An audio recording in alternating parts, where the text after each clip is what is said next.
स्वतःचे पिक्चर तर फ्लॉपच चाललेले आहेत, तरी देखील दुसऱ्याचा सक्सेस बघवत नाही. दुसऱ्याचा सक्सेस यामुळं बघवत नाही, की अक्षरशः एवढ्या कमी बजेटमध्ये एवढा कोट्यावधी रुपये तो कमवतो. आपले करोडो रुपयाचे बजेट असलेले पिक्चर झोपले जातंय. ऑडियन्स आपल्याकडे बघत नाहीये, ढुकरून पण बघत नाहीये. बायकोच्या जीवावरती आपण उड्या मारतोय आणि अक्षरशः आपण काय म्हणे, दुसऱ्याच्या पिक्चरची नावं ठेवणं, इज्जत काढणं. मित्रांनो, हा कार्यकर्ता आहे, याचं नाव आहे रणवीर सिंग. आणि हा जो आहे तो कांतारा मूव्ही, जी एक लेजंड आहे, तिचे अक्षरशः मित्रांनो नक्कल करत होता.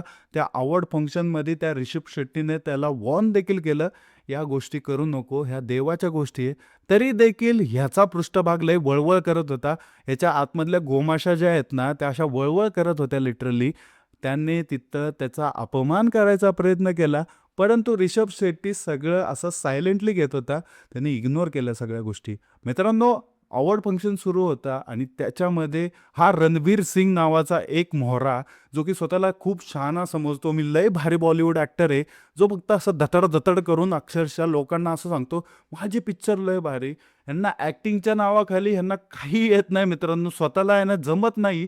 जे चांगलं करताय ना त्याचं बघवत नाही. एक लक्षात ठेवा मित्रांनो, 2-3 कोटी रुपये लावून कधी ह्यांच्या बापाने पण 300 कोटी रुपये कमवले नसतील.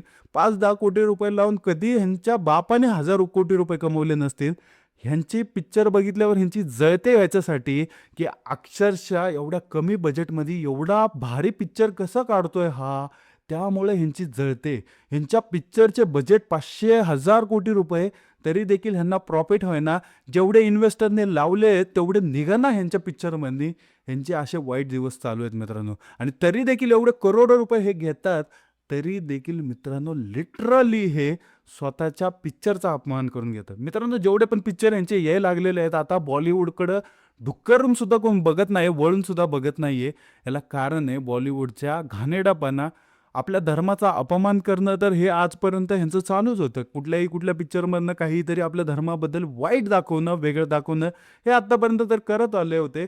परंतु ह्यांचं कट्टरता एवढी राहिली होती, की आता अवॉर्ड फंक्शनमध्ये पण लिटरली त्या समोरच्या डायरेक्टरला, ज्याचा पिक्चर या वर्षाचा सगळ्यात सक्सेसफुल पिक्चर राहिलेला आहे, त्या डायरेक्टरला नावं ठेवणं, बोलणं, ह्यांसारख्या गोष्टी अवॉर्ड फंक्शनमध्ये केलेल्या आहेत. याच्यावरनं तुमची लायकी सिद्ध होऊन होती मित्रांनो, की अक्षरशः तुम्ही एका चांगल्या डायरेक्टरवरती जळताय, ज्याच्या क्रिएटिव्हिटीवरती जळताय, जो संस्कृती दाखवतो, जो लोक आपली जी रूट्स आहेत, आपली जी जमीन आहे, त्याच्यावरती ज्या गोष्टी आजपर्यंत होत आल्या, त्या गोष्टीला तो रिप्रेझेंट करतो आणि सगळ्या गोष्टी रिप्रेझेंट करून लोकं त्याला प्रेम एवढं करतात. तो कुठला बॉलिवूड फेस नव्हता, ना मोठ्या बापाचा पोरगा तो नव्हता. तो एंट्री मारली त्याने टॉलिवूडमध्ये. त्याचा पहिला पिक्चर लोकांनी अक्षरशः ट्रान्सलेट करून बघितला, कांतारा. लिटरली तो 2 ते 3 कोटी रुपयाचा पिक्चर 300 कोटी रुपयापर्यंत तो गेला मित्रांनो. एवढी स्टोरी लोकांना आवडली ती, की अक्षरशः ह्यांची जळायला तिथपासूनच चालू झाली. त्याच्यानंतर कांतारा 2 आला, तो पण हिट झाला मित्रांनो. मग ह्यांना काय आहे, जळण्याशिवाय मार्गच राहिला नाही. मग ह्यांनी काय, आता हा अवॉर्डमध्ये येणार, ह्याला काहीतरी इंगा दाखवतो. मग काय केलं, अवॉर्डमध्ये आल्यावरती मित्रांनो ऋषभ शेट्टीला तो बोलताना त्या दैवाची नक्कल करत होता. मित्रांनो, दैवाला त्याने भूत म्हणलं. यांसारख्या गोष्टी या रणबीरने त्या अवॉर्ड फंक्शनमध्ये केल्या मित्रांनो. मित्रांनो, वाईट या गोष्टीचं वाटतं, की जे चांगलं करतं त्याला नावं तुम्ही का ठेवता, तुमच्याकडे तुमची स्वतःची लायकी नसेल तर. ऋषभ शेट्टीने जे केलं ते माइलस्टोन होतं. त्याची ॲक्टिंग लोकं बघतात आणि आजकाल एक नियम आहे, काय लोकं जे चांगलं करतात ना त्याला बघतात मित्रांनो. ह्यांचे पिक्चर चालत नाही आहेत, थिएटरला पिक्चर चालत नाही ह्यांचे. तुम्ही विचार करा, ह्यांच्या वागणुकीमुळे ह्यांचे पिक्चर चालत नाही. ह्यांचा चुकीचा इतिहास दाखवणं असेल, चुकीच्या गोष्टी दाखवणं असेल, यांसारख्या गोष्टींमुळे ह्यांचे पिक्चर चालत नाही. हे आपल्या एखाद्या स्पेसिफिक कम्युनिटीला सोबत धरून आजपर्यंत हे पिक्चर करत आलेले आहेत. आणि अक्षरशः मित्रांनो, आता तर आहे ना, ह्यांच्या गळ्यातच हार घातला पाहिजे, की हे लोकांना ओपनली दाखवतात ते, की आम्ही स्वतःची जाळून घेतो. अवॉर्ड फंक्शनमध्ये जे झालं ते अत्यंत दुर्दैवी होतं मित्रांनो. तो कॉमेडी वेने करत असला तरी त्याची नीचता त्या गोष्टीमधनं दिसत होती मित्रांनो. मित्रांनो, दैवाबद्दल तू अशा गोष्टी करू नको म्हणून ऋषभ शेट्टीने सांगून दिलं तिथं, तरी देखील हा रणबीर सिंग तिथं करत होता मित्रांनो. मित्रांनो, ऋषभ शेट्टीने ऑलरेडी त्याला बोलला पण होता आणि एक लक्षात ठेवा, ऋषभ शेट्टीने लिटरली स्वतःचं नॉनव्हेज जो खात होता तो क्विट केलं होतं, बंद केलं होतं ह्या पिक्चरसाठी मित्रांनो.